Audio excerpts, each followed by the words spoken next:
1870년대 기독교 복음이 들어온 다음에 거의 20년, 30년 시간 동안에 교회 나오는 사람들은 많았어요. 또 그 기독교 복음의 핵심을 깨달은 사람들도 있었지만 그들은 굉장히 소수였습니다. 거의 많은 사람들은 기독교란 종교가 어떤 종교인지를 모르고 그렇게 신앙생활을 하는 분들이 많았던 거예요. 그러다가 이제 1903년 원산 부흥운동이 일어나는 그 시기에 여기에 단초를 입어준 분이 바로 로버트 하디라고 하는,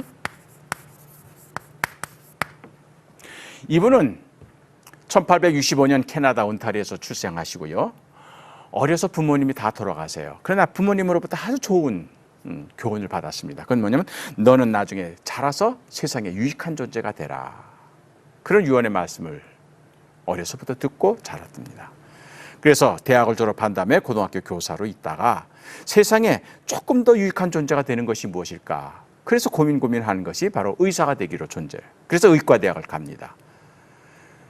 그럼 의과대학이 되면 이제 의사가 되는 거죠. 그러면 조금 더 의미 있는 존재가 되는 게 뭘까? 좀 더 세상에 유익한 존재가 되는 게 뭘까? 하다 보니까 이제 선교사로 나가는 것이, 물론 캐나다에서 의사로 해서 돈 벌면서 행복하게 살 수도 있겠지만 해외에 나가서 선교사로 사역하는 것이 더 세상을 유익하게 만드는 것이다 생각하게 된 거죠. 그럼 어디로 갈 것인가 고민하던 중에 아직도 선교사가 들어가지 않은 조선이라고 하는 나라, 이제 가까스로 문을 열어서 이제 막 개척 선교사가 들어가는데 거기는 의사가 절대 필요한 조선이라는 곳을 발견하게 됩니다.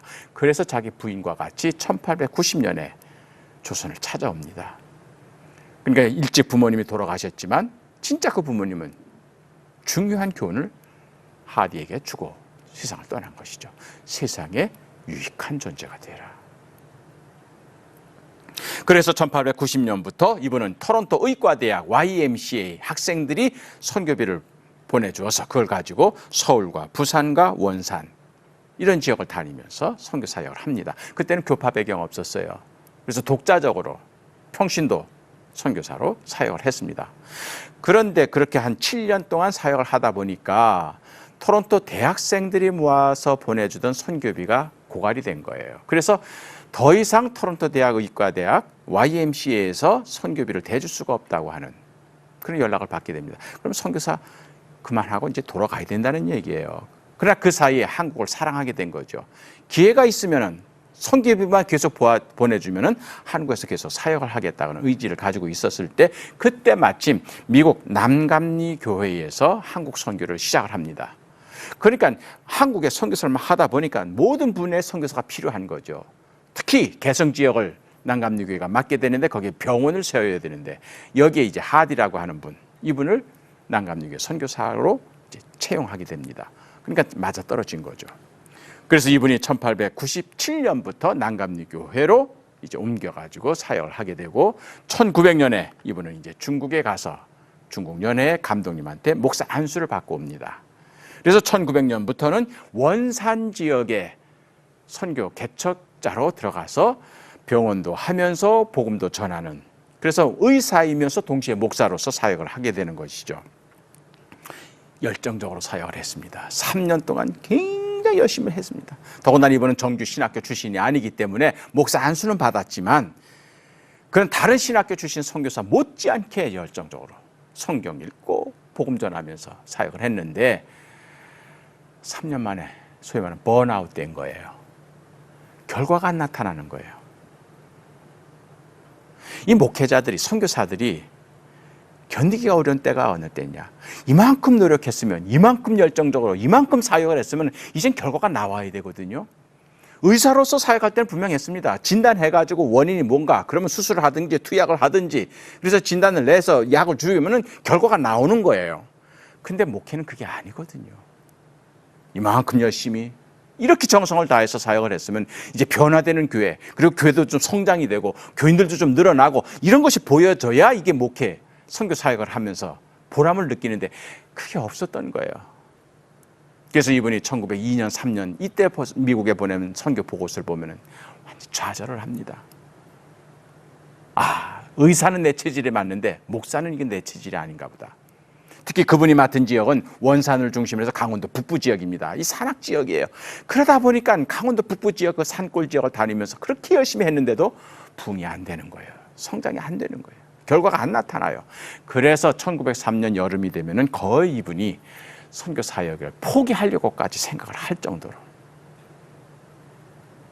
그런 상황에서 1903년 8월 24일부터 원산 지역에 여자 선교사님들이, 카나다에서 오신 분들, 미국에서 오신 분들, 여름만 되면 이제 선교사님들이 이 여름 휴양 하거든요. 그래서 원산 명사심리 해수욕장, 대천 해수욕장, 황해도 소래비치, 아니면 지리산 노고단, 이런 게 좀 시원한 곳으로 가서 그 뜨거운 여름철에 한두 달 정도 이렇게 휴양을 합니다.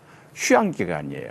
그래서 원산 명사심리 해수욕장, 거기 이제 선교사님들이 모여가지고 휴양을 하려고 했는데, 그때 당시에 우리나라 사회가 굉장히 어려웠습니다. 중국에서는 의화단 사건이 일어나가지고 선교사 가족들이 막 학살당하고 있고요. 우리나라는 럴 전쟁 직전입니다. 그리고 특별히 1901년에 신축년, 흉년이 전 한국을, 그래서 굶어 죽는 사람이 엄청나게 많아요.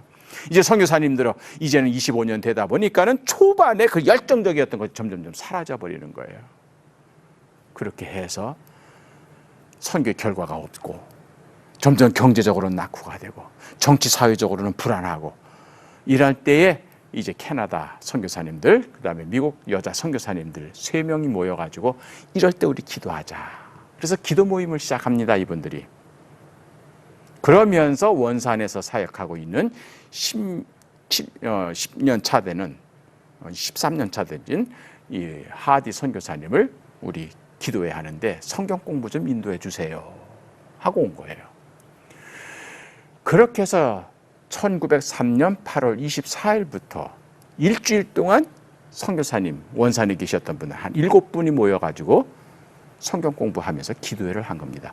이것이 바로 부흥운동의 시작이 된 겁니다. 원산 부흥운동이 있은 10년 후에 1914년에 하디 선교사님이 또 코리아 미션 필드라고 하는 선교사님들이 내는 영문 잡지가 있는데, 거기에 10년 전에 일어났던 원산 부흥운동에 대한 회고록을 씁니다. 제가 이 기록을 읽으면서 굉장히 큰 감동을 받았어요. 그래서 오늘 여러분께 그 내용을 한번 같이 읽어가면서 원산 부흥운동 어떻게 일어났고, 어떻게 시작이 되었고, 그리고 그 결과는 어떻게 이루어졌는가, 그걸 한번 살펴보려고 합니다.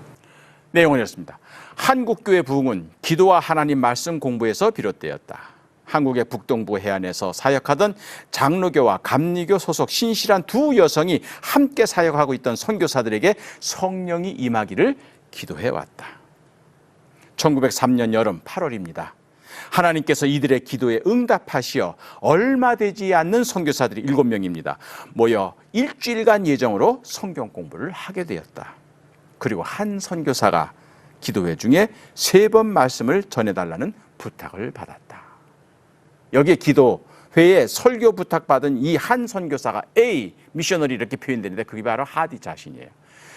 이 논문에서 하디는 자기가 부흥운동의 주역이었고 부흥운동 모든 과정을 끌고 나갔던 인물이었음에도 불구하고 계속 제3자로 표현합니다.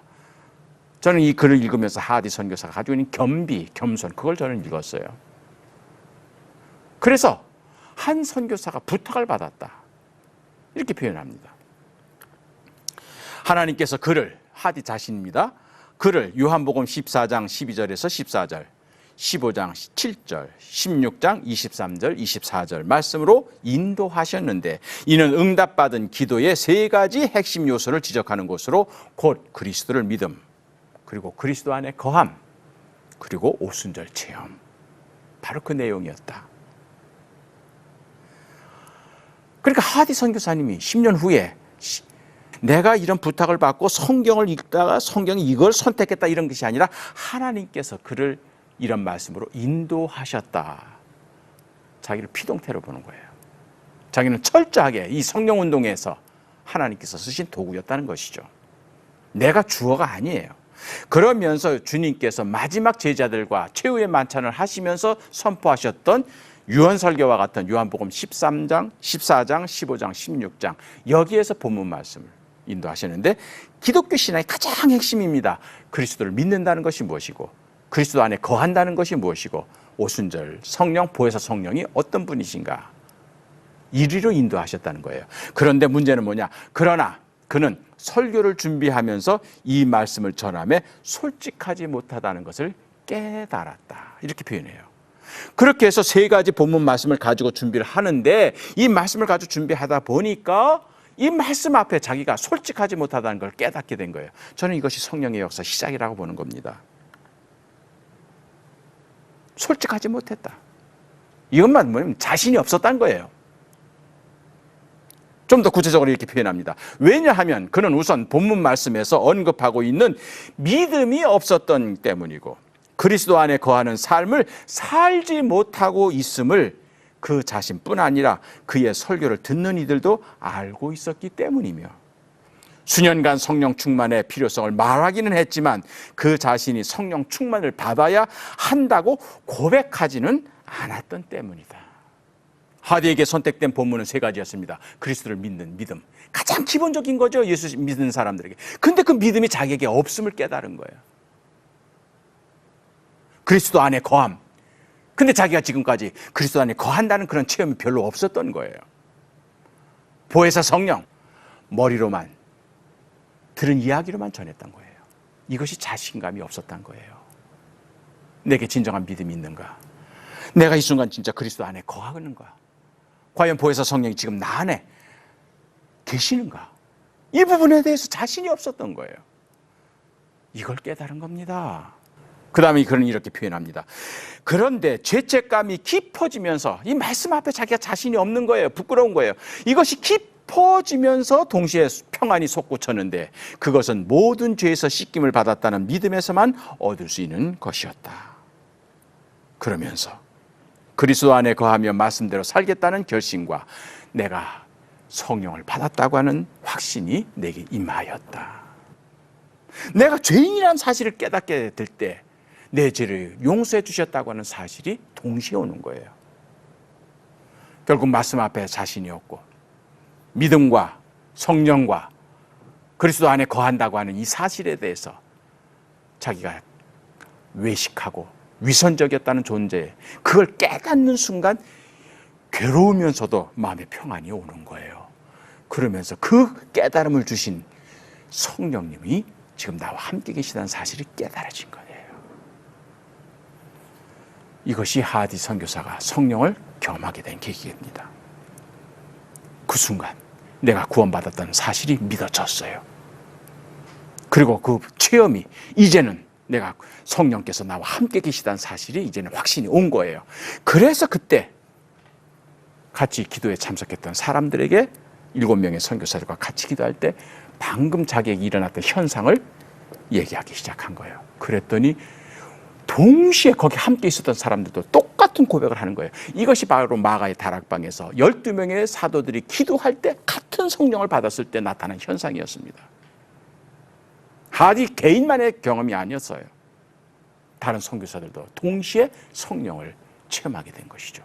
자기의 믿음 없음과 지금까지 그리스도 안에 거한다고 하면서도 그리스도를 전제로 해서 살지 못했던 것과 성령을 받으라고만 설교했지 자기가 성령을 받아야 된다고 하는 사실을 인정하지 않았던, 그러나 이것 모습을 자기가 잘못하고 한계가 됐던 걸 깨달았을 때 비로소 성령이 우리에게 임하시고 믿음이 확신이 우리에게 임한다는 사실. 그 다음 하나님께서 그에게 시키신 것은 자신의 선교사로서의 생활이 실패했던 원인이 자신의 결점과 믿음 부족 그리고 선교비 유용에서 비롯된 것이었음을 토착교인들 앞에서 고통과 수치로 자백하는 일이었다. 그 다음에 성령께서 그에게 하디에게 해주신 건 뭐냐? 계속해서 간증하게 하시는 거예요. 증인하게 하는 거예요. 고백하게 하시는 거예요. 성령이 우리에게 임하시면 너희가 내 증인이 되리라 그랬잖아요. 간증하게 되는 거예요. 뭘? 자기가 지금까지 믿음 없이 설교했던 거, 성령의 도우심을 받지 않고 내 머리로 내 지혜로 목회하려고 했던 거, 이것을 선교사들뿐만 아니라 한국 교인들 앞에서도 자백하게 하시는 거예요. 그 다음 주일 이제 8월 31일까지 이제 부흥회하고 그 다음에 사경회하고 이제 주일날 한국 교인들 앞에서 그는 수치와 곤혹스러운 얼굴로 등장해서 자기의 교만과 강팍했던 마음, 믿음 없었음을 자백하며 개개인과 회중 전체의 용서를 구하였는데, 그때 비로소 거기에 모였던 한국 교인들은 참된 의미에서 죄책과 회개가 어떤 것인지를 목격하였다. 아주 잔혹한, 진짜 어려운. 사실 그날 주일에 하디 선교사님은 본래 준비했던 설교 본문이 있었대요. 근데 계속해서 들려요. 자백하라, 자백하라. 선교사를 천사처럼, 하나님처럼 여기고 있는 그런 토착교인들 앞에서 자기가 믿음 없었음을, 자기가 교만했던 것을, 자기가 지금까지 위선적으로 사역했던 것을 눈물을 흘리면서 자백을 하는 겁니다. 성령님의 역사가 아니면 할 수가 없는 일이죠. 그런데 그 성령님이 하디에게만 임한 것이 아니라 회중 가운데도 임하셔서 그 하디의 눈물의 죄책 고백을 듣는 그 회중들 마음속에 성령님이 역사하시니까 그들도 손을 들고 일어나서, 선교사님 저도 마음속으로 선교사님을 미워했습니다. 또 어떤 사람은 선교부에서 일하는 사람, 선교사님 제가 선교부 돈을 몰래 훔쳤던 것이 있습니다. 또 어떤 사람들은 제가 지금까지 아내를 사랑한다고 하면서도 아내를 얼마나 미워하고 구박했는지 모릅니다. 이런 고백이 나오는 거예요. 제가 그래서 하디의 눈물을 회개의 마중물이라고 표현했던 겁니다. 마중물 뭔지 아시죠? 옛날 펌프 시골에서 쓸 때 오랫동안 펌프를 사용하지만 물이 쭉 빠져가지고 아무리 해도 물이 안 나옵니다. 그랬을 때 한 바가지 물을 그 펌프에 부었고 하면은 물이 쭉 올라오죠. 그 한 바가지의 물이 바로 마중물이에요. 참 아름다운 말입니다. 물을 마중하는 거죠. 하디 선교사의 눈물이 한국교회 지도자들의 눈물을 끌어올린 거죠. 그렇게 해서 원산 부흥운동이 시작이 된 겁니다. 이 부흥운동의 중요한 건 뭐예요? 회개였습니다. 회개가 왜 중요합니까? 기독교 모든 신앙의 출발이 회개입니다. 세례 요한도 첫 메시지가 회개하라, 천국이 가까웠다. 예수님도 첫 메시지가 회개하라, 천국이 가까웠다. 회개를 통하지 않고는 구원에 이를 수가 없는 거예요. 회개한 사람은 중생, 새로 거듭남, 그 다음에 성화, 성결, 그 다음에 완전으로 이루어지는 거예요. 그렇기 때문에 회개는 구원의 현관이 되는 것이죠. 기독교 신앙의 핵심입니다. 출발입니다. 본질입니다. 이것을 하디 선교사님이 샘플로 보여준 거예요. 한국 교인들 앞에. 그래서 비로소 한국 교인들이 회개는 저렇게 하는 거구나. 그러면서 한국 교인들도 회개에 동참하게 되었고, 그래서 기독교의 신앙의 본질을 이제 한국 교인들도 알게 되었던 것이죠. 이것이 원산 부흥운동의 중요한 신학적인 의미입니다. 이렇게 시작된 하디 부흥운동이 이제는 원산에서 시작돼서 철원과 기마, 개성, 평양, 그래서 1907년에 평양 대부흥운동으로 발전이 되는 것이죠. 이제 하디 선교사의 눈물이 가지고 있는 그 의미를 우리는 살펴보았습니다.